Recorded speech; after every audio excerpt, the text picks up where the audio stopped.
Boa noite. Mais um Eu na Indústria podcast, como sempre, nosso encontro semanal, quinta-feira, 19 horas. E hoje eu estou aqui com o Rafael Becho. Ele é administrador de empresas, pós-graduado em gestão financeira pela Fundação Dom Cabral. E ele é diretor executivo e fundador da Santa Lake Valley. A gente já fala sobre isso também. É o presidente da Ampec BH Norte e fundador e CEO da Viu Tecnologia, e está aqui com... Na hora que eu fiz o convite, aceitou de cara. Então, assim, obrigado pela presença, obrigado pela participação aqui. E a gente vai falar um pouco sobre todos essas experiências aí. Para tocar um tanto de negócio assim, tem que estar com bastante energia, né? Mas obrigado pela presença aí, Rafael. Obrigado, prazer estar aqui com vocês, pessoal, muito obrigado. Show de bola. Cara, primeira pergunta, assim, como sempre a gente faz, né?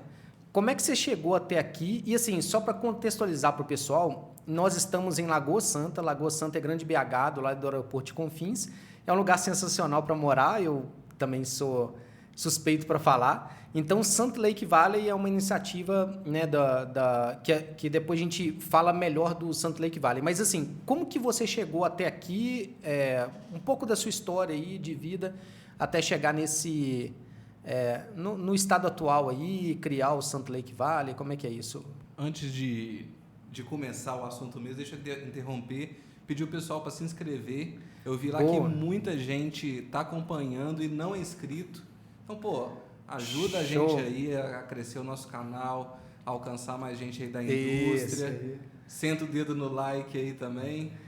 A voz do além que vocês não conseguem ver a pessoa, é o Eric dali que faz tudo acontecer aqui. Se tá toda essa iluminação, tá filmando, aquele negócio tá rodando, é porque o Eric chegou aqui mais cedo e já deixou tudo pronto. Então é isso aí, senta o dedo no like aí. Eu acho que assim, é o que você falou, que a gente estava conversando, questão de cooperação, né? Uma das maiores e melhores inteligências artificiais hoje é do próprio Google e muito do YouTube, que quanto mais pessoas dão o like em alguma coisa e essas pessoas têm algo em comum, elas tendem a chamar outras pessoas. Então, a gente vai criando uma comunidade cada vez mais forte, né, de indústria, de manutenção, tudo.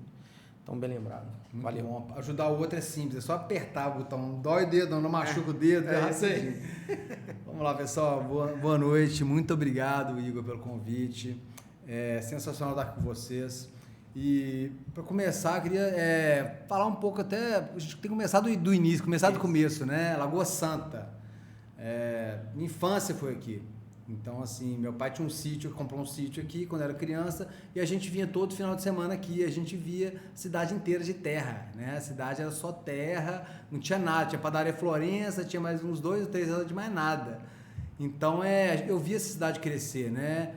E aí, tive minhas caminhadas na vida, morei na Irlanda, morei em Portugal, morei na Espanha, fui para Manaus. Quando eu retornei de Manaus, em 2012, aí eu vim visitar meu pai aqui em Lagoa Santa, né? E tinha uma lojinha no posto para alugar, né? E aí eu olhei essa lojinha, foi quando eu mudei para Lagoa Santa, 2014, tá? Mas antes um pouquinho, contando minha história, quando eu fui para Irlanda, foi um momento muito marcante na minha vida. Eu tinha 15 anos de idade. Foi em 1998. Por que eu costumo falar que é um momento marcante? Primeiro que eu tinha 15 anos de idade, né? Então foi uma coragem muito grande da minha mãe me mandar para lá, né? Nessa adolescência, que a gente na adolescente não tem nada na cabeça geralmente, né? E fui lá para Irlanda. Cara, foi transformador aquilo ali. Você ter que se virar sozinho, você vê outro mundo. Então uma coisa muito marcante que eu lembro lá, era que 98 era a Copa do Mundo, né? E aí Brasil e França, os brasileiros tudo lá, não sei o quê, querendo brigar com os franceses. E eu tô vendo lá os espanhóis, os italianos, mais quietinho no canto, conversando com o cara, fazendo cara assim, né? Meio estranho. E eu, caramba, o que será que eles estão falando ali? Fui lá conversar com eles, né? Não sei o que e tal, gastei meu inglês, conversei com eles lá. Não, é porque tá tendo um atentado à bomba em Omagh, no norte da Irlanda. E a gente tá preocupado, não sei o que.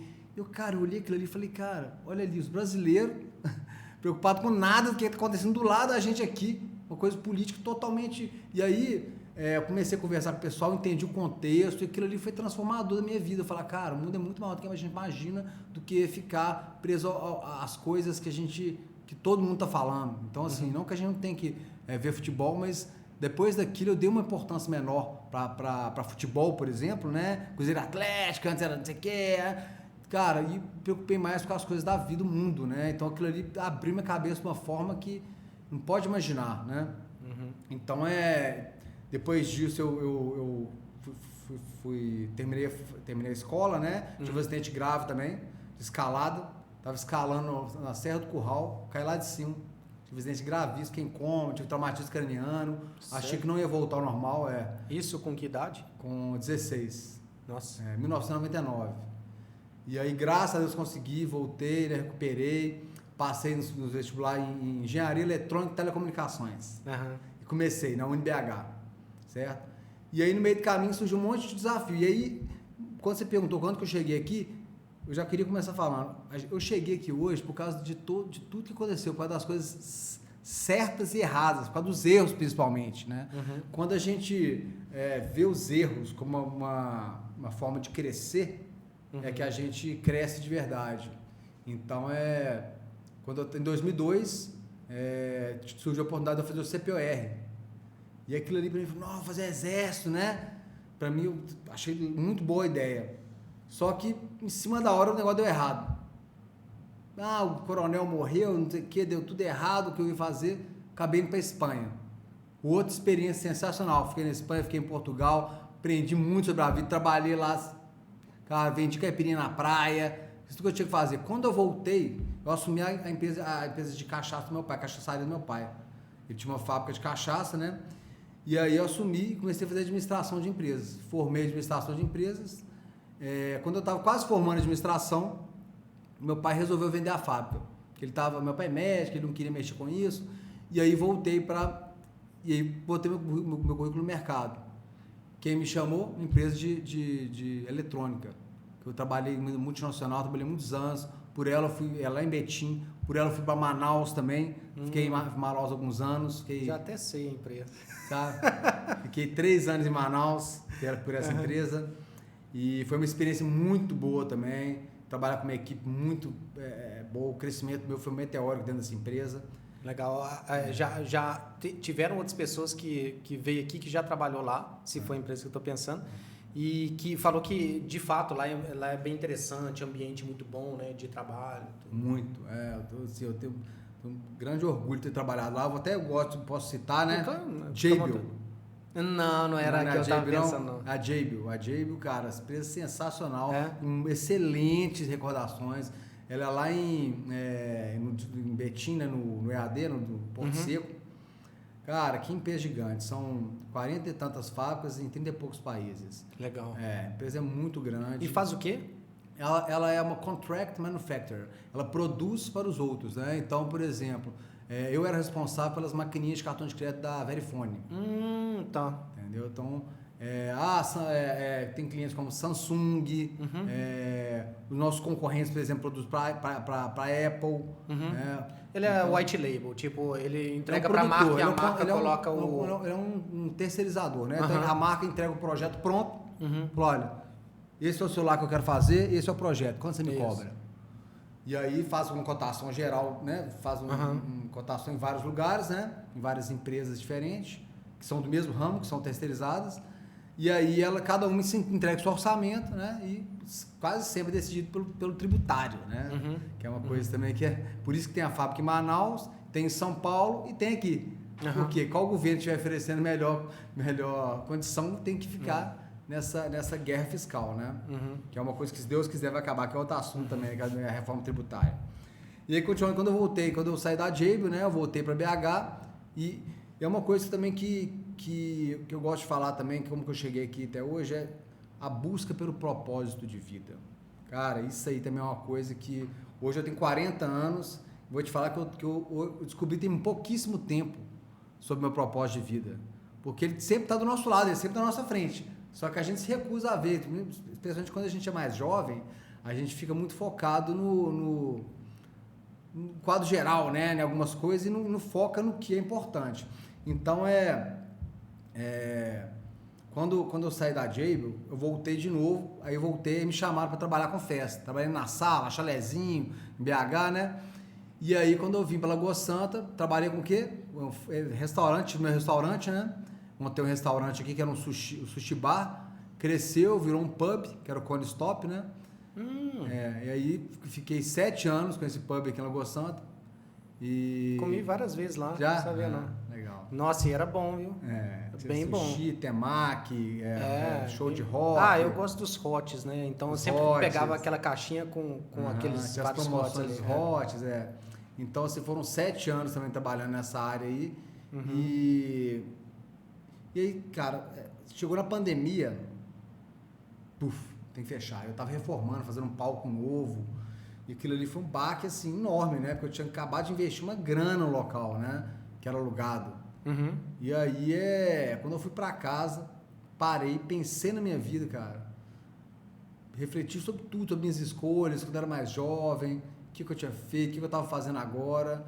E percebi que assim, por que eu sempre tava entre a tecnologia, igual comecei com a engenharia e acabei indo pra cachaça. Depois fui pra Jabil, tecnologia de novo. Aí depois voltei pra festa, evento, bebidas. Eu sempre tava oscilando nesses dois mundos, né? Da tecnologia e do entretenimento.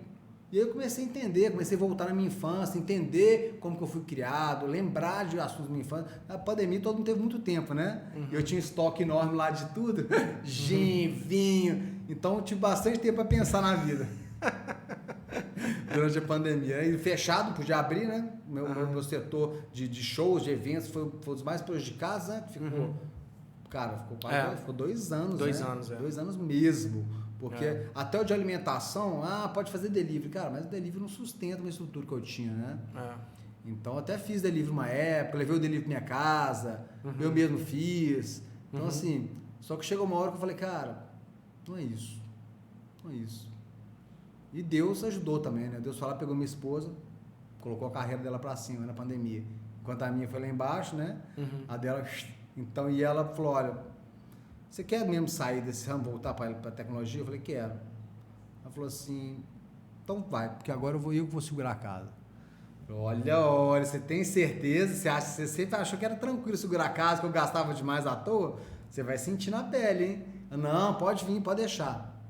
E aí, graças a Deus, ela segurou mesmo a onda, sabe?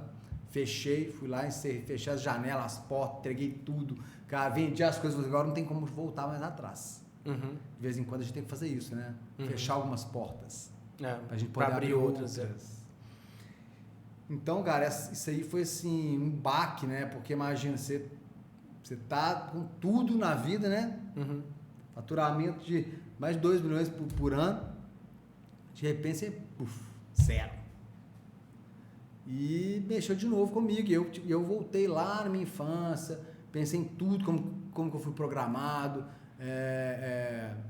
Estudei muito, fiz muito curso, reli vários livros e pensei, né, em tudo que eu aprendi na minha vida e comecei a quebrar esses conceitos, certo?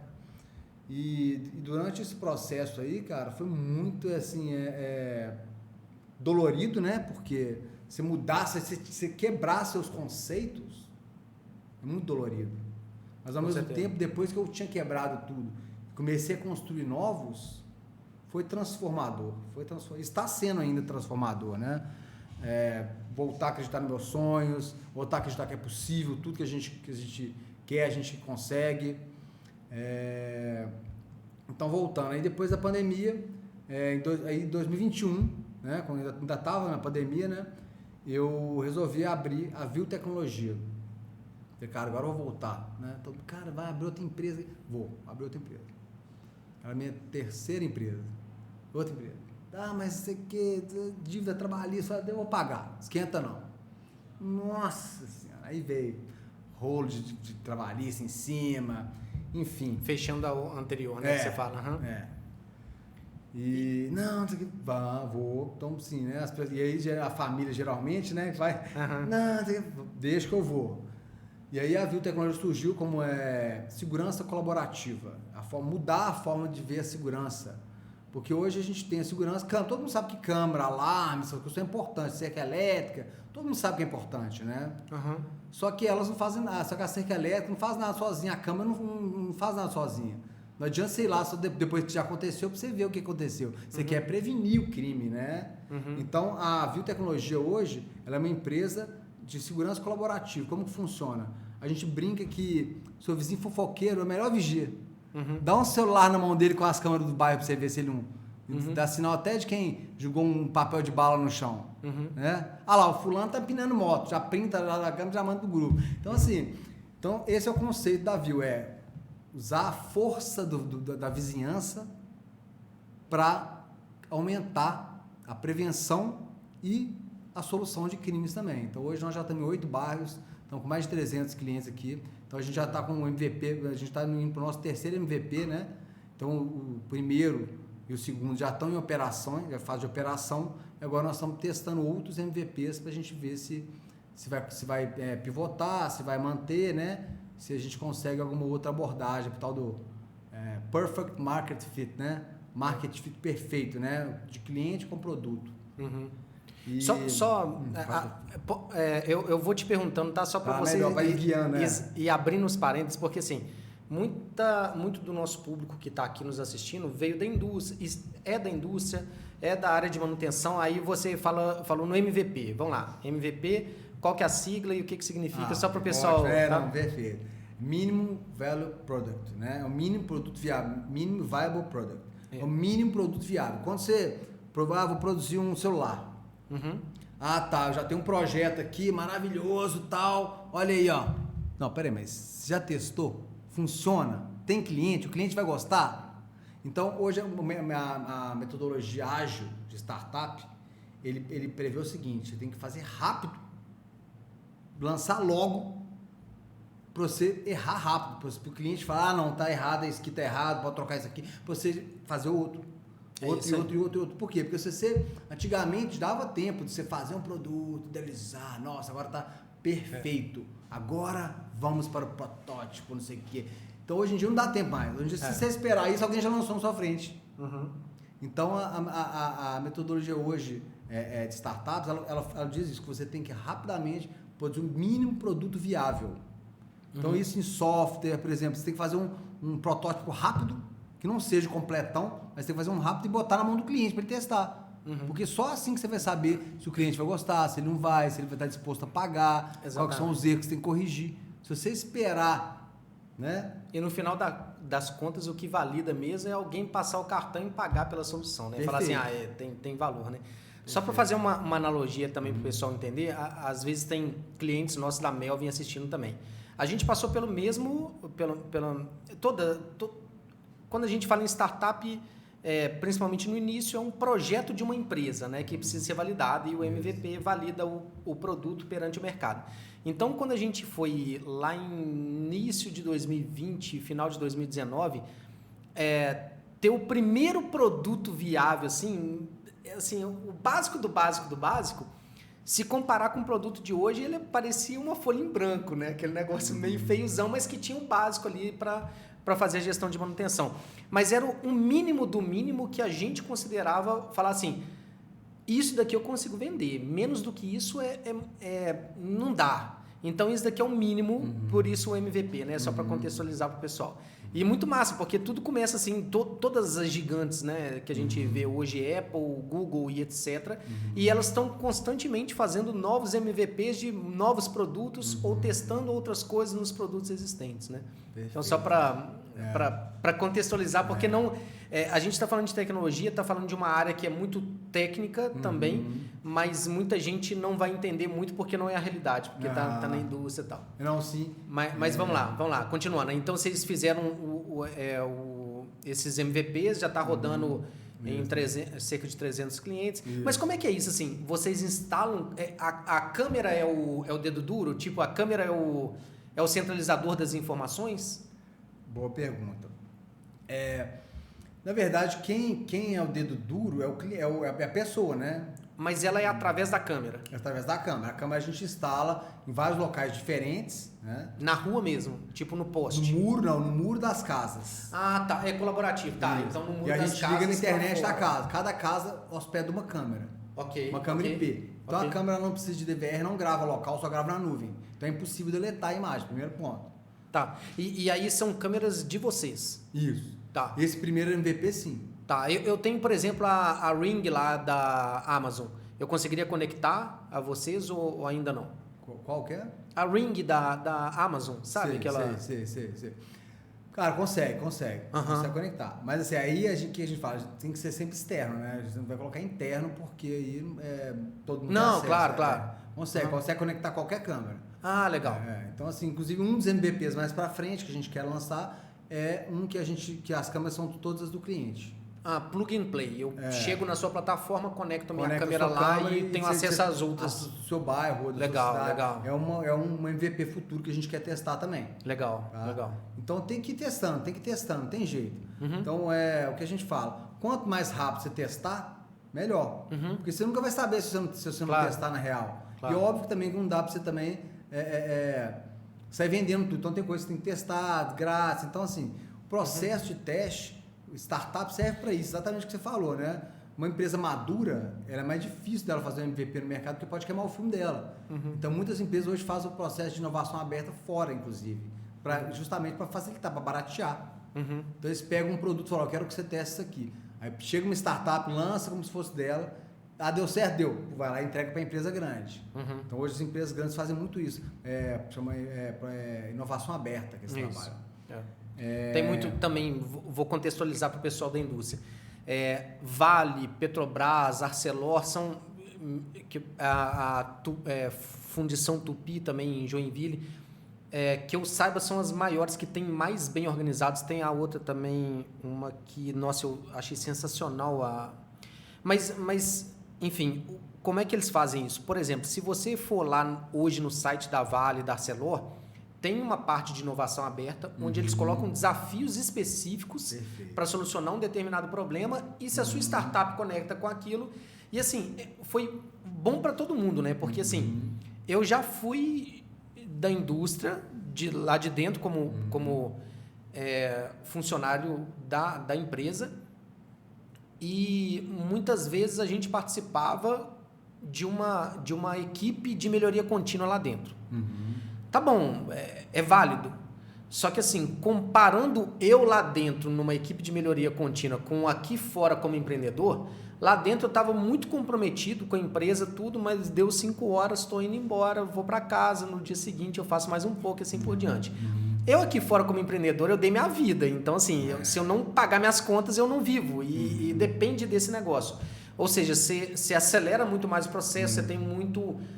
Então, foi inteligente das duas pontas, eu acho, porque a Vale, a Arcelor, eu só citei exemplos, mas as empresas cada vez mais estão buscando fora, porque já chega com uma solução completa, pronta, e mais do que isso, com empreendedores com muito mais energia para colocar não só aquilo em prática, mas outras coisas que possivelmente vai ter que mudar a direção aí e colocar em prática também. Perfeito. Né? Então, e tem também aquela questão da síndrome do no mexer no que tá dando certo, né? Que as grandes empresas, cara, você tá lá fazendo há anos lá a mesma coisa. Você chega lá com a inovação, vou mudar isso aqui.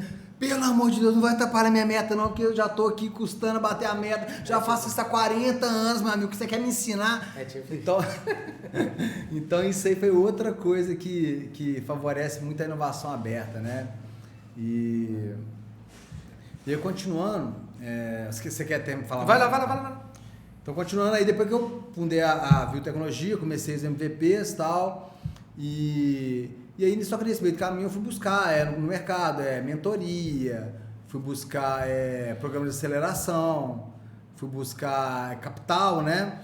Ela só tá presente em Lagoa Santa, Sim, por enquanto, sim, né? Beleza. Depois no final eu vou te pedir para você falar todos os sites, tudo que para o pessoal conhecer, mas beleza, aí você começou naturalmente, né, buscar apoio aí, mentoria, a gente não faz nada sozinho. Né? Aceleração, buscar algum sócio, buscar capital, né, capital investidor anjo, e assim, nesse momento eu falava, cara, eu tenho que ir para São Paulo, tenho que ir para BH, tenho que ficar rodando, ficar atrás, né? E aí, um belo dia, eu conversando com um possível investidor, que é inclusive aqui da cidade, né? vou citar, né, por respeito, é um grande empresário da cidade, e aí, cara, não sei o que, poxa, podia ter um negócio desse Lagoa Santa, né, um Santa Lake Valley. Olha, uai, cara, é mesmo, podia ter um Santa Lake Valley aqui em Lagoa Santa, né, o que impede a gente, né? Não sei o que, falei assim, olha, vamos fazer essa loucura? Uai, eu topo, eu tô dentro. Falei, então vamos. Aí comecei a pesquisar, ir atrás, tratar de todo mundo. Então, assim, algumas pessoas, tô dentro, outros falam assim, cara, você é doido, não dá não, Lagoa Santa, não tem nada, não tem mão de obra, já tentei. Aí, cara, eu achei o livro do Brad Feld, que é o Startup Communities, do Brad Feld. Peguei e comecei a ler. Cara, ele é uma bíblia, o negócio é uma bíblia. Ele explica tudo, quais são os vetores que você tem que trabalhar, quais são os, né, governo, comunidade, inovação. Então você tem que trabalhar todos os vetores para você conseguir crescer junto. E aí comecei a juntar gente, todo lugar que eu ia chamava gente, comecei a participar de todos os eventos de inovação em BH, fui em Uberlândia. Legal. Onde mais? Conversei com o pessoal lá de Itajubá, muito bacana, o Maurício da Inovai, deu várias dicas interessantes. Lá tem um centro de inovação gigante lá. Lá é gigante, inclusive estão concorrendo ao maior de Minas agora, um prêmio aí. Tem um campus da Embrapi lá, que é um laboratório gigantesco de, assim, tipo, você vê numa sala 20 pessoas, é a sala só de inteligência artificial. E aí você vê outros laboratórios, muito, muito legal lá. Lá é gigante, E aí, o pessoal do Sul também, da Iguaçu Valley, o outro é o... Esqueci o nome do outro lá. Então, assim, conectei com a turma geral de inovação. Então, assim, em 6 meses, o que eu rodei de inovação, que eu fui atrás de gente que mexe com isso. E aí, conheci o pessoal do governo, da Subsecretaria de Inovação. Muito bacana, só gente bacana de Minas, só gente bacana. Os caras, assim... tudo jovem, tudo disposto a fazer acontecer. E o Bruno Araújo, que é o subsecretário, o Pedro, que é o superintendente de tecnologia, e o Lucas, que mora na cidade, inclusive, que é o superintendente de pesquisa e tecnologia. Eu vejo assim como um dos melhores, que melhor funciona é o tripé entre governo, iniciativa privada e universidade. A tríplice hélice que eles falam, né? Isso. Que, cara, para mim, e a gente hoje está com um projeto com a Embrapi junto com a Universidade Federal de Goiás. Então, entrou governo, Embrapi e Sebrae, entrou a universidade, entrou a gente como iniciativa privada e, funciona muito bem, projeto de inteligência artificial, tudo. E assim, a universidade, ela traz algo que a gente não tem tempo para fazer como empreendedor, que é uma parte teórica, densa, tal, de estudo, de não sei o que, trazer um produto bem mais estudado do que a gente poderia fazer na loucura de empreender. Né? Isso.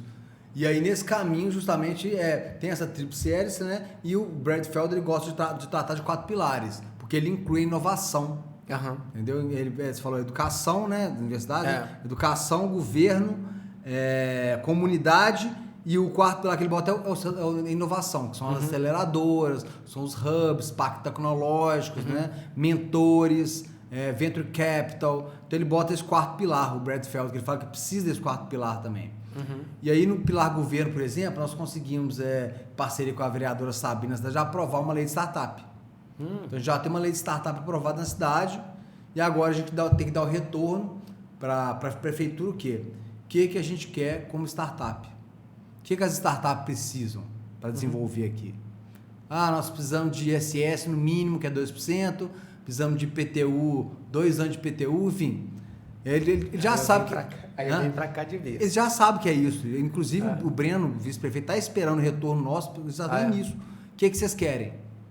Só que, assim, seria muito simples falar só isso, né? Isso é interessante, claro, mas tem que ter mais. E aí, ainda bem que eu não fui na simplicidade, que agora está aparecendo realmente que não é só isso que a gente precisa. Tem mais coisas, tá? Inclusive, o que o Brad fala muito dele. Precisa de densidade. De tudo, a gente precisa de faculdade, mas aí não é a prefeitura que está na faculdade, mas como que a gente vai fomentar para vir uma universidade para cá, que seja um laboratório, né? E assim, para mim o principal, assim, o que uma startup precisa? Cara, o principal é de cliente. Isso, então assim, Qualquer coisa que facilite a trazer isso é melhor. Porque a gente vai aprendendo. Mesmo perdendo o cliente, a gente aprendeu com a perda e tal, e melhora, e assim vai. Mas sem cliente, a roda não gira, né? Não gira. E o problema é que até chegar lá no cliente, né?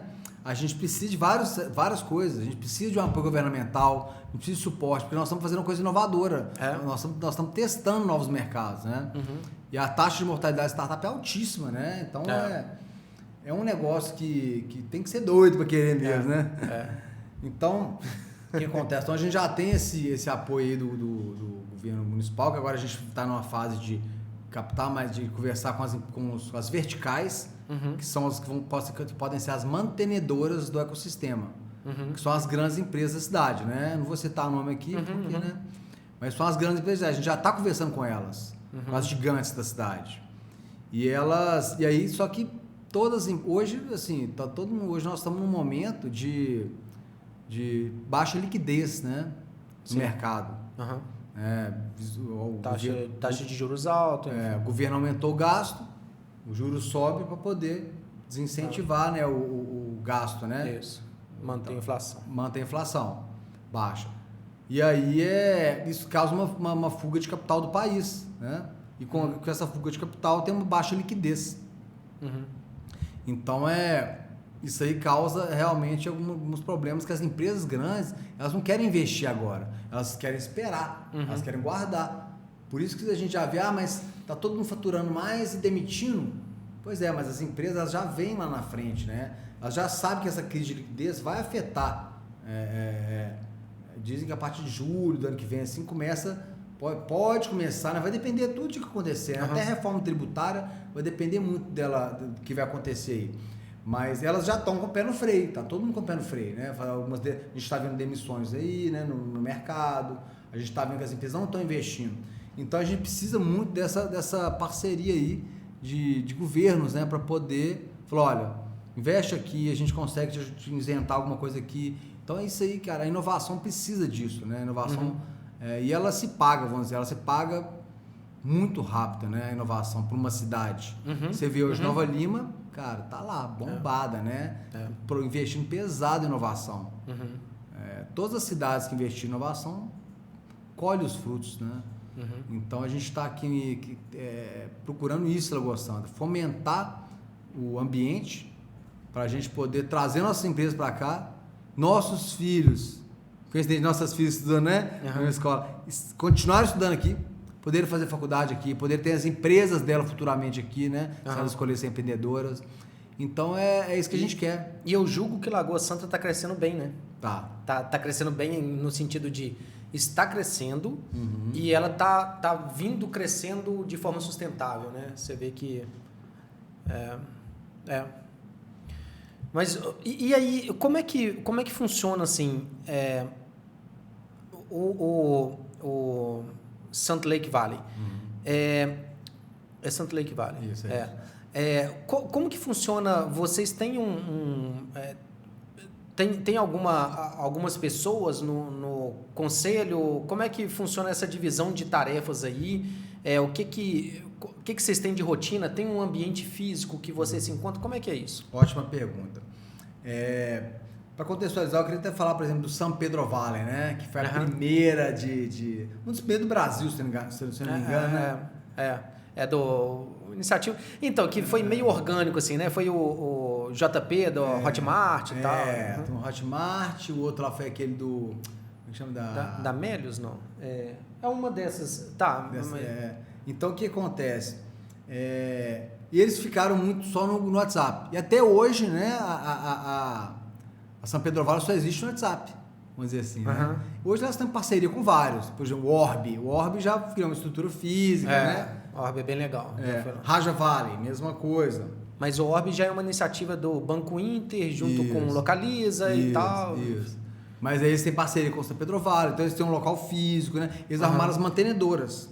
Na verdade, sim, foi criado por elas, né? Não foi criado por pessoas. Mantém, as mantenedoras são as grandes empresas que mantêm aquele hub de inovação. Isso, né? Exatamente. Tá. Mantém. E, obviamente, assim, por exemplo, um outro exemplo é Itajubá. Itajubá nasceu dentro da faculdade. E aí depois que ele conseguiu tirar de ser um negócio da faculdade para virar um negócio independente, uma associação. Que ele falou que, cara, toda hora que mudava reitor, mudava alguma coisa lá, ele sofria e não tinha autonomia de fazer nada. Né? E aí quando a virada de chave é quando ele virou uma associação. E aí o pessoal não é da Iguaçu Vale não, gente, que eu ia falar agora, lá do Sul. Porque também falou que esse outro foi fundado por um monte de empreendedores que se juntaram, montaram uma associação. Tem várias, lá no Sul tem várias iniciativas dessas. No Sul tem muitas. A Maringá Capital, por exemplo, é uma, que juntaram vários empresários e criaram, mas aí é uma Venture Capital. Mas é uma iniciativa... É um modelo também de inovação, modelo também, são um dos modelos, Venture Capital é um dos modelos, né? Então, tem vários modelos hoje de trabalhar a inovação. E assim, por que a gente fala ecossistema?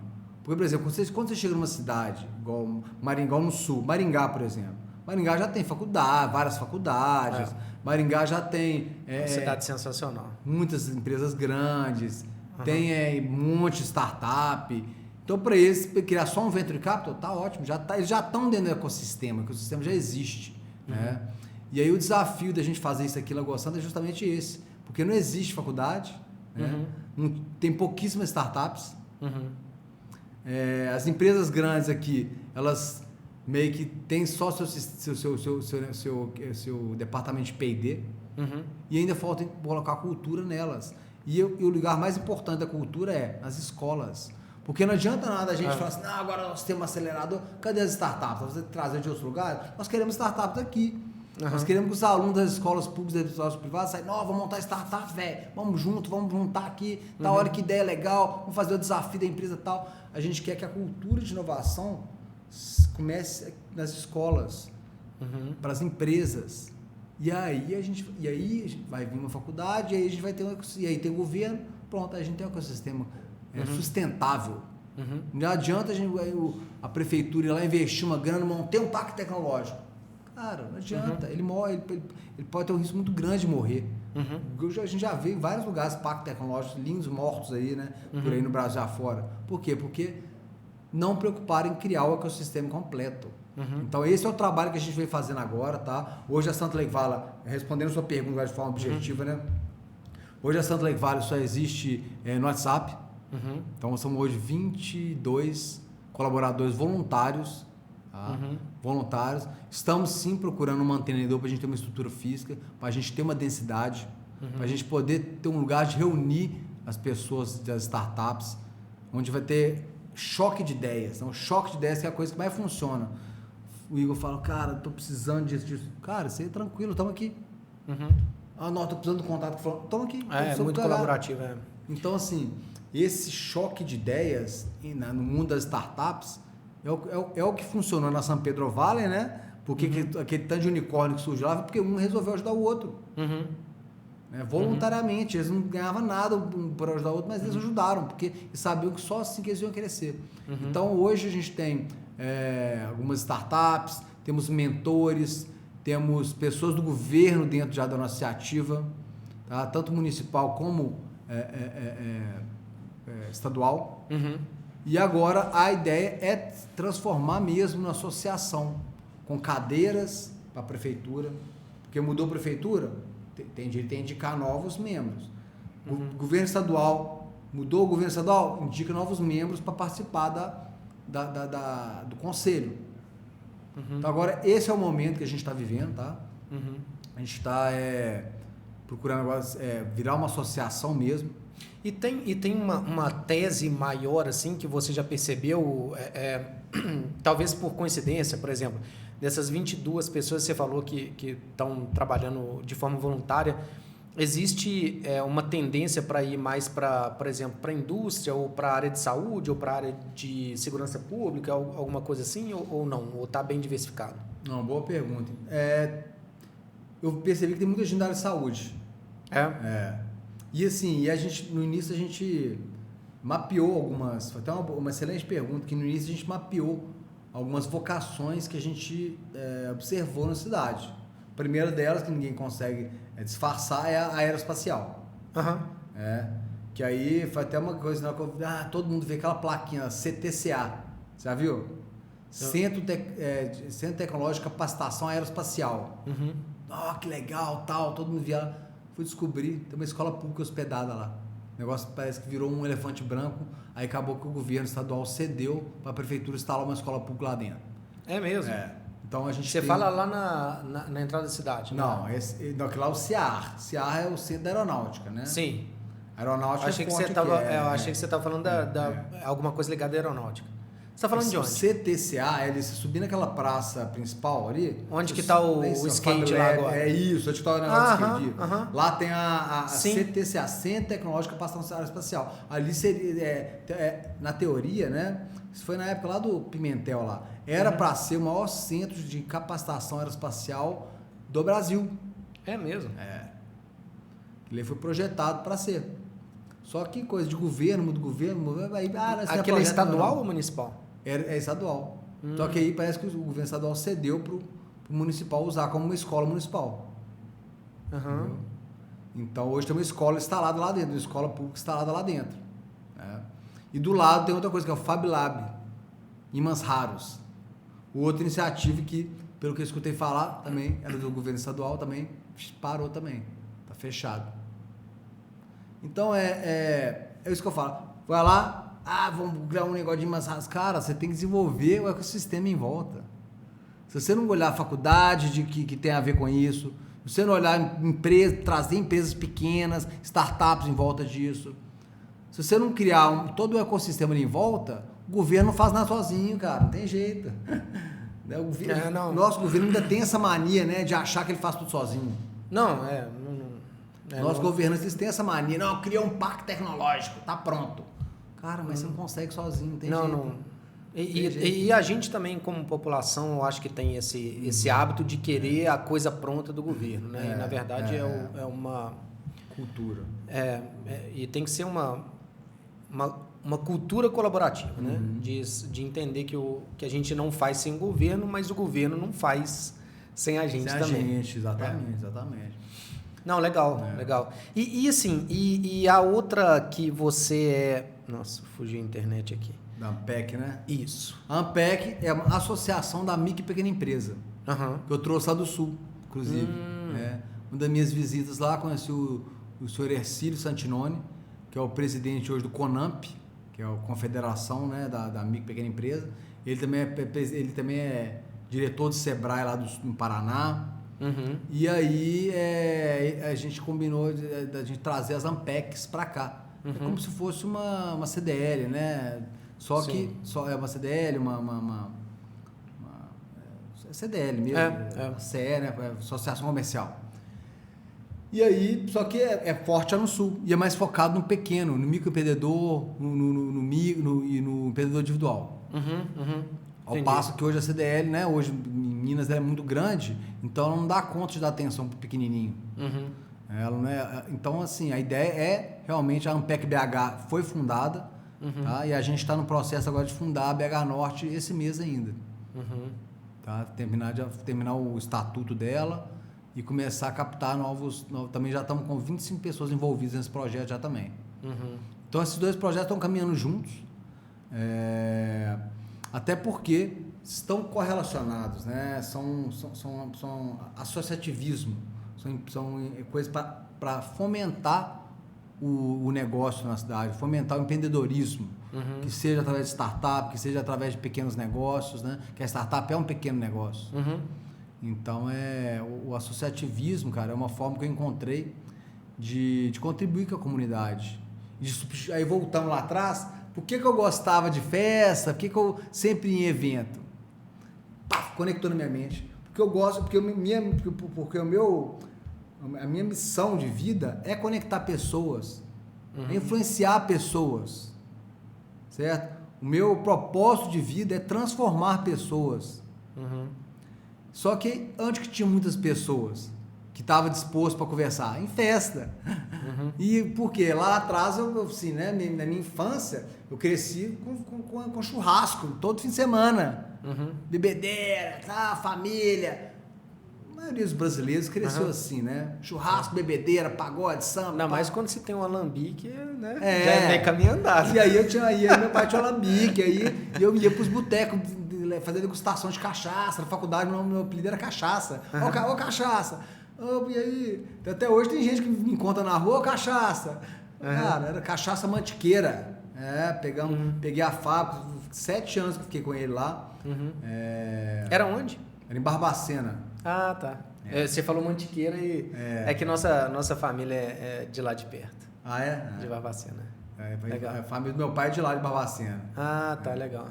E aí Cara, e aí isso que acontece. Hoje eu vi uma nova forma de conectar com pessoas sem precisar estar no boteco, porque no boteco é um ambiente. Aí voltamos lá para Napoleon Hill, né? Napoleon fala, cara, você tem que cuidar dos ambientes que você tá. Senão você vai se perder. Você vai se perder se você não tiver um ambiente que é construtivo, um ambiente destrutivo, igual bar. Infelizmente, cara, o bar é um ambiente destrutivo. As pessoas estão ali bebendo ou para esquecer alguma coisa, ou para se divertir carnalmente.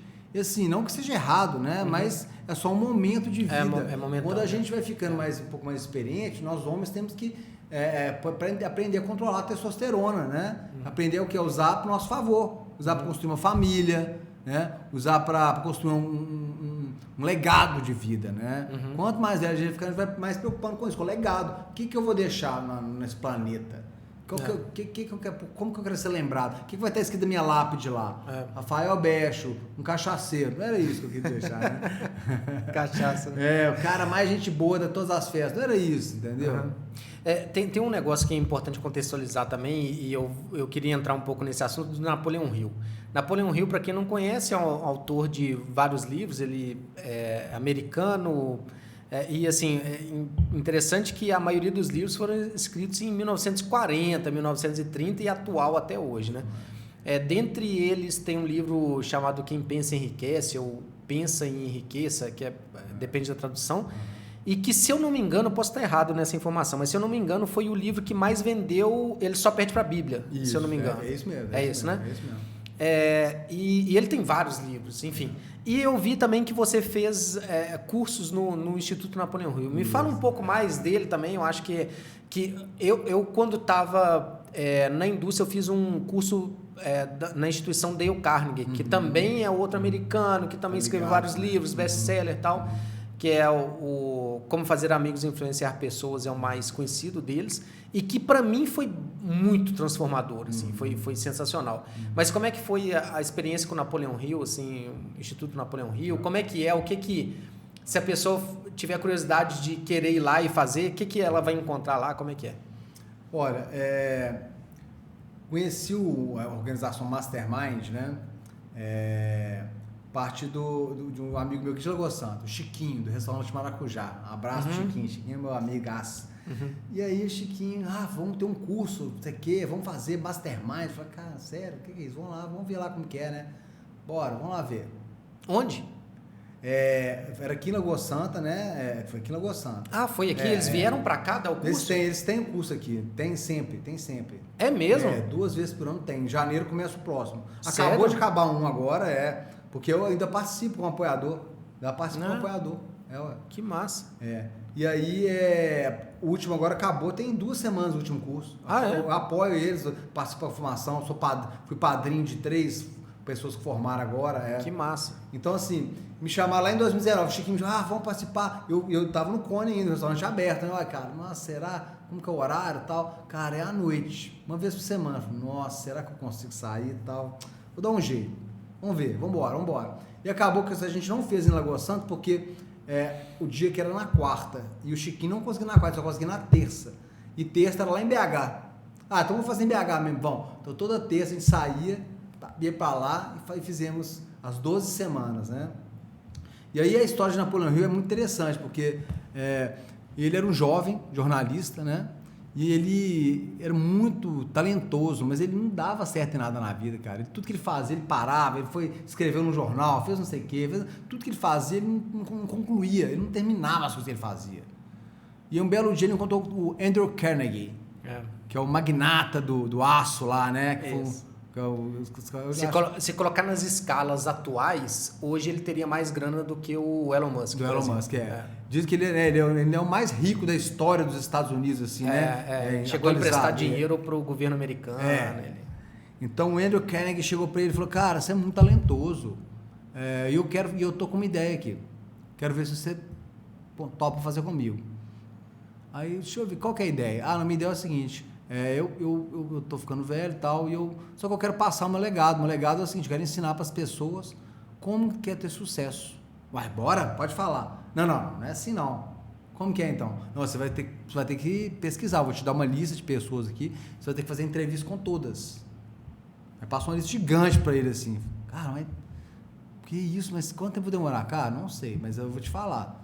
Menos de 20 anos. 20 anos? Como assim, cara? Não tem como fazer 20 anos trabalhando. Você vai bancar? Eu falei, não, cara, não vou bancar. Vou te ajudar alguns pontos aqui. Vou te conectar com todas as pessoas aqui. E eram uns caras mais ou menos, né? Tipo Thomas Edison, uns caras meio... Abraham Lincoln, Era só os... Henry Ford, né? Era só os caras mais ou menos, né? E aí mas eu topo. Aí ele começou... Foi antes da Primeira Guerra. Aí depois, aí foi 20 anos que ele foi fazendo aos poucos, né? Fez um monte de coisa no meio desse caminho e tal. Aí quando terminou a Primeira Guerra, desculpa, ele foi no início, foi em 1900, mais ou menos. Aí depois de 20 e tantos anos que terminou, foi a Segunda Guerra também, 23, 22, a Primeira Guerra? Eu não sei. Foi no início dos anos 20, ele terminou, e aí ele falou assim, cara, os manuscritos estão aqui. Depois de 20 anos, né, fazendo essa pesquisa, ele saiu da Primeira Guerra, sobreviveu, né, eu nem lembro como que ele fez, como que ele participou, se ele foi como jornalista, enfim. Sei que ele terminou e ele tinha um manuscrito. E, cara, olhou aquilo ali e falou, cara, vou publicar. Pum, publicou. Cara, foi um sucesso total, explodiu, já desde o início, né, que são as 7 leis do sucesso. Isso, Lei do Triunfo, né? Lei do Triunfo, isso, a Lei do Triunfo. E aí aquilo ali até hoje, cara, não tem um que questione, né, as Leis do Triunfo. E aí isso serviu de base para todos os outros livros dele. Então, Napoleon Hill, ele foi um cara que fracassou várias vezes na vida até conseguir achar o propósito dele, né, através do Andrew Carnegie. Então, e a vida dele é uma lição de vida. Porque é o que a gente fala, não adianta você falar o que tem que fazer, você tem que viver aquilo, você tem que dar o exemplo, né? Até para os nossos filhos. Não faz isso não, e você vai lá e faz? Não tem como, né? Principalmente na idade que nossos filhos vão entrar agora, de 7 a 14, é o momento do espelho. Não, dorme cedo. Mas você não dorme. Você pode até obrigar ela a dormir, mas quando ela tiver autoridade, ela vai dormir tarde, igual você dormir. Por quê? Porque ela vai te copiar, cara, aí não tem jeito. E aí, são os programadores nossos, né? Pai, parente, professor, primo, e qual que é o outro? Pastor. Que são os programadores nossos, que são as pessoas que nos programaram o nosso cérebro. Então, se a gente lembrar lá atrás, a gente vai descobrir muito por que a gente é assim hoje. E aí, se a gente prestar atenção hoje, essas pessoas em volta dos nossos filhos, qual é o exemplo que elas dão, você vai saber como que seu filho vai ser. Como é que é? Pai, professor, primo, pastor? Professor, primo, pastor, qualquer outro, falei? Parente, né? Parente. São 5 P's, 5 programadores mentais que programam nossa mente. Então, tudo que você quiser ver... Ele fala muito... Não, eu acho que não nesses 5 P's, né? Mas ele fala muito disso... 5 P's não é dele, não. 5 P's não é dele, não. Não? Ele fala muito no livro Mais Perto que o Diabo. Ele fala isso. Aquele é violento. Aquele livro é muito legal também. Muito. Aquele livro... também é chocante, né? A gente parece o tempo que inteiro racha um machado assim na cabeça e abre... Mas o curso em si, como é que... Então, o curso são 12 semanas, né? São 12 semanas. E ele é um curso, é um treinamento. Porque o tempo inteiro você tem que... É prático, tá? Só dar um spoilerzinho aqui, né? Uma das primeiras ferramentas... Vamos falar de duas que eu mais uso, né? A primeira que eu mais uso de todas as ferramentas é para discordar. Geralmente, quando a gente vai discordar de alguém, por exemplo, eu fazia isso, né? Principalmente com as pessoas mais íntimas. Minha mulher falava alguma coisa, amor, não sei o que. Não, nada a ver, não, viajou. Não, que isso, velho? Não. Nada a ver, não. Nada a ver. E aí, dizendo o seguinte, a opinião é um filhote. Você cultivou a vida inteira seu filhotinho, que é a sua opinião. Se você atacar o filhote da pessoa, ela vai virar uma fera, vai te atacar de volta. E aí você perde a argumentação inteira. Então, uma das ferramentas que eu mais uso é essa, amortecer. Então, quando a pessoa fala, você vai falar, mesmo se você discordar ou não, a primeira coisa, você nunca vai falar. Você vai primeiro você, que bom que você tocou nesse assunto. Interessante sua afirmação. Cara, peculiar essa sua observação. Então você amortece primeiro, porque você mostra a pessoa, que você está preocupado, que você realmente reparou a opinião dela. Que não está querendo argumentar em cima dela. Depois você oferece evidências. Olha, baseado nas evidências que a gente está vendo aqui, tem pesquisas que falam isso, o livro que eu li fala aquilo, isso aqui a gente pode ver dessa forma, existem estatísticas que falam aquilo. Com base na minha experiência, aí tem essa outra ferramenta, que essa aí é outra que eu ia te falar, são ferramentas que usam. Por exemplo, com base na minha experiência, vamos focar mais, vamos escutar mais as pessoas, para que com isso conseguimos mais cooperação na nossa vida. Então você usa são ferramentas. O tempo inteiro você tem que ir lá na frente falar, se apresentar. Cara, são ferramentas sensacionais, fantásticas. O Dale Carnegie também tinha bastante disso. Eu imaginei que seria mais ou menos a mesma lógica aí. Ele fala isso do discordar, que assim, quando você inicia a palavra com sim, a afirmação, você já quebra o cara, ele já fica mais aberto a você discordar com alguma coisa, porque você já concordou com o outro primeiro. Mas uma dinâmica que eu me lembro assim, muito bem, que eu achei sensacional, que era assim, eram 24 pessoas a turma, cada uma falou nome e sobrenome, ou seja, eram 48 nomes, e aquela dinâmica era para você aprender como memorizar o nome das pessoas. Ótimo. E aí a gente fez a dinâmica toda e depois todo mundo ficava em silêncio, cada um olhava para cada um dos 24 pessoas, 23 menos 1, né? Não, na verdade eram 25, então eram 24 pessoas mesmo para decorar o nome, que eu lembro que eram 48, dos 48, olhando para a cara de cada um, eu escrevendo assim, eu acertei 42. E assim, é técnica, puramente técnica. Técnica de memorização e tal. Então tinha vários desses, de discussão, o Dale Carnegie falava muito isso, assim, você quer... A melhor forma de ganhar uma discussão é não entrar nela, né? Porque não precisa... Mas assim, feedback, fazer né? Perguntas, feedback, positivo, negativo, positivo, né? Forma de fazer perguntas, né? Quem responde se compromete. Quem pergunta, comanda o... É isso papo, também. Né? Pergunta atrás de pergunta, né? Em vez de você responder, você fazer uma nova pergunta. Exato. Você descobrir onde que a pessoa tá, o que ela quer com aquilo ali. E outra coisa assim, aí eu vou citar outra pessoa que eu também gosto muito, que é o Tony Robbins. Nossa, ele sempre fala de pergunta assim, que na verdade o que mais nos ajuda não é as afirmações corretas, mas as perguntas corretas, né? Perfeito. E é muito isso, assim, né? Às vezes a pessoa, você afirmar o erro que a pessoa está cometendo. Então, vou trazer para o ambiente industrial de novo, porque isso serve muito para a liderança. Afirmar o que a pessoa está cometendo de erro, nem sempre vai ser... A pessoa vai aceitar.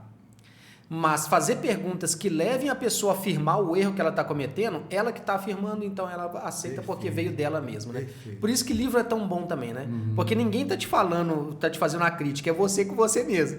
Aí você lê aquele negócio e fala assim, putz, eu estou fazendo tudo errado. Então é você fazendo a crítica a você mesmo, então você aceita, né? Interessantíssimo, cara. Muito bem colocado isso aí. Então, assim, as 12 sessões de matemática, cada uma trata uma coisa, né?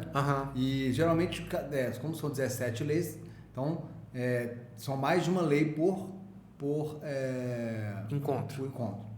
Então, na verdade, é um pouco misturado, né? Então, assim, mas as 17 leis são uma a uma esmiuçadas e levadas à prática. Né? Porque, assim, quando a gente lê um livro, a gente pega muito teórico. A gente leu.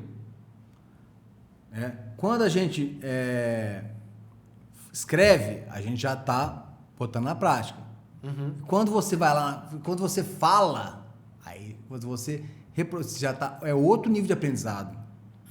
Né? Então, esse treinamento, isso que é interessante dele, porque você precisa, você lê, você escuta e você fala, você tem que se apresentar em todas as sessões, você se apresenta, você faz você tem que dar o exemplo lá na frente. Né? Então, lá no Dale Carnegie também, tira qualquer um da zona de conforto, em vários momentos ali. No momento do fracasso também, nossa, é pesado, cara. O momento na sessão do fracasso, você tem que falar dos maiores fracassos da sua vida, tirando lição. Vendendo uma ideia. Você tem que usar seu fracasso para vender uma ideia. Cara, isso é difícil demais. Mas tem uma coisa também, voltando ao Dale Carnegie, que também é bastante interessante. Tem muita gente que tem dificuldade em falar em público, tudo. E eu sempre falo uma teoria dele também. A melhor forma de falar em público é falar da sua própria vida. Por quê? Não tem ninguém que conteste. Não tem ninguém que conheça melhor da sua própria vida do que você mesmo. Então você vai falar com tanta propriedade, tanto detalhe, porque é da sua vida. E na sua vida é o que você falou, na sua vida tem lições, né? Tem aprendizados ali de fracasso, de vitória, que é seu, que é particular seu e que, enfim, você dividindo tira alguma lição ali dentro de um contexto. Vou dar um exemplo, né? Estamos... na indústria tem muito o que a gente chama de DDS, não sei se já ouviu falar. DDS é Diálogo Diário de Segurança, que todo dia de manhã reúne a turma toda antes de ir para a área, é um ambiente muito agressivo, com risco de segurança, etc. Então a gente fala sobre segurança ou temas afins antes de começar a jornada de trabalho. É assim. E muitas das vezes a pessoa se sente intimidada porque em falar em público. Tá ali uma equipe de, às vezes, 20, 30, 50 pessoas. Então, a grande maioria, a última coisa que ele quer naquele momento é falar. Entende? É muita gente ali, não quero falar em público, etc, etc. Então, se em algum momento alguém pedir a palavra, eu não quero falar e tô no canto, não mexe comigo, tal, e de repente fala o meu nome, eu tenho que falar... Pensa alguma coisa da própria vida que fica fácil de contextualizar naquele momento. Sei lá, vamos falar de segurança do trabalho. O que você já viveu em relação a isso que você pode... E assim, quando a gente fala da própria vida, a gente está contando história. E história, você não discorda ou concorda. Você simplesmente conta e as pessoas aceitam. Legal. Né? E história envolve, né? Tanto que Hollywood tem bastante dinheiro aí, né? E as pessoas vão no cinema, consomem tanto aí de streaming hoje, Netflix e cacete A4, porque são histórias, né? História. Aliás, a Bíblia é uma história, né? A Bíblia é feita de várias histórias ali dentro. Histórias contadas, ao longo dos anos. Se for pra gente se basear em alguém que tá falando uma coisa que as pessoas seguem, independente de religião, né? Seguem há 2000 anos, tá ali na Bíblia, né? Então, e é em forma de história, né? Metáfora. História é o que vende, exatamente. Então a gente tem que sempre estar... Storytelling é outra coisa que a gente tem que praticar na vida, né? Então, e a forma da gente contar a história envolve muito. Então, até nessa, continuando no Napoleon Hill, a forma que você conta a sua história é importante. Porque se você conta a história, uma das leis que eu mais gosto do Napoleon Hill é do entusiasmo também. Haja com entusiasmo e será um entusiasmo. Haja com entusiasmo e será um entusiasta. Então, o que ele fala? Se você começar a falar assim, meu Igor, eu tô aqui e tal, não, tá legal. Olha a diferença, eu falar, Igor, nossa, que bacana, cara, seu podcast, que show. Então, todo dia que eu acordo na minha vida, eu vou fazer o boot. Quando você liga o computador, ele não parece lá assim a tela do fabricante dele, aquele tanto de coisinha aparecendo lá. Então, boot é o quê? O cerebral. A primeira coisa que você tem que falar é por que você tá acordando, por que você tá vivendo, né? Então, algumas mensagens, eu leio algumas coisas quando eu acordo, né? Jogo água gelada no rosto, esfrega a mão, forço o sorriso e olha, hoje é mais um dia, hoje é o dia, hoje eu vou conquistar, é isso aqui que eu vou fazer hoje. Já conquistei, já consegui, e aí você sai do dia, já sai, vou pra academia, todo dia eu acordo e faço isso. E assim, a gente tem duas opções basicamente, né? Você pode viver ali mais um dia, como um dia qualquer, e que merda e tal. Mas, velho, você tá vivo. Então, se você tirar o melhor da vida ali, diariamente é melhor, né? Você fazer com má vontade as coisas, com pouco entusiasmo, é uma escolha, né? Não é uma... É uma escolha. Cara, muito bom o papo. E assim, começa a entrar num papo que eu gosto demais, assim. Eu consumo esses livros há muito tempo, do Tony Robbins, do Dale Carnegie, do Napoleon Hill. Eu sou apaixonado, assim, por esse tipo de literatura. Ficou muito batido como autoajuda. Não sei se é autoajuda ou não. Coloca o selo que quiser. Mas são os livros que eu mais gosto. Se ajudar, você vai ajudar quem, né?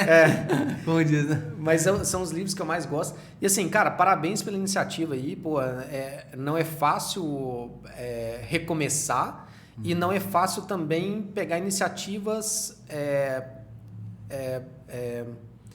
que unem várias pessoas no mesmo propósito e que não necessariamente está ganhando dinheiro com isso. Isso é uma coisa... Isso é mais desafiador. Imagino como seja. Mas, cara, conte com a gente aí também. Estamos aqui em Lagoa Santa, show de bola. E a gente... a última coisa que eu queria perguntar antes da gente finalizar aqui.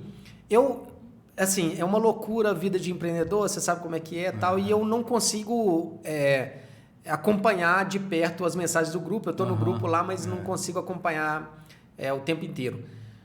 Como que tá para ter um hackathon aí, não é? Isso, hackathon da NASA, ué. Então, explica o que é isso, fala todo mundo que quiser participar. Tem muita gente na indústria que tem milhões de ideias e às vezes não consegue colocar isso para fora e tal. E vai acontecer aqui em Lagoa Santa, como é que é? O hackathon os hackathons, né, são eventos de desafios, muitas vezes, a maioria das vezes ligado à programação, né, a software e tal. Mas existem outras formas de fazer também. Esse da NASA vai correr dia 7 e 8 de outubro. É mundial, então ocorre no mundo inteiro. Eles lançam um desafio, todo mundo tem 2 dias para se debruçar no negócio e tentar resolver. E assim, cara, é sensacional. É um negócio transformador que você, muitas vezes, assim, a solução é mais simples do que tecnologia. A solução bem simples assim, sabe? Por exemplo, 2 brasileiros foram classificados acho que uns 2 anos atrás para disputar a fase mundial na época. Na época foi o desafio de Covid. E eles criaram um mapa, simplesmente eles criaram um mapa de calor onde tinha mais focos de Covid e fizeram umas coisas simples, cara. Você entendeu?